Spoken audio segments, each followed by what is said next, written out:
The outside-in view is really looking at that consumer-inspired expectation that's really been brought forth by the digital movement.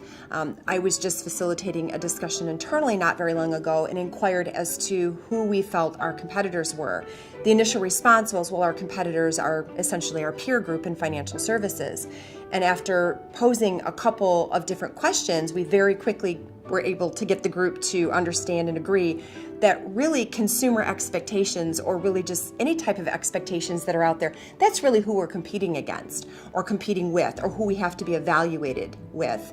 So thinking about that outside-in view, it's starting with that customer, it's working backward from that customer, and then adapting our business model based on that. And that's really necessary for anyone who wants to modernize in the current era.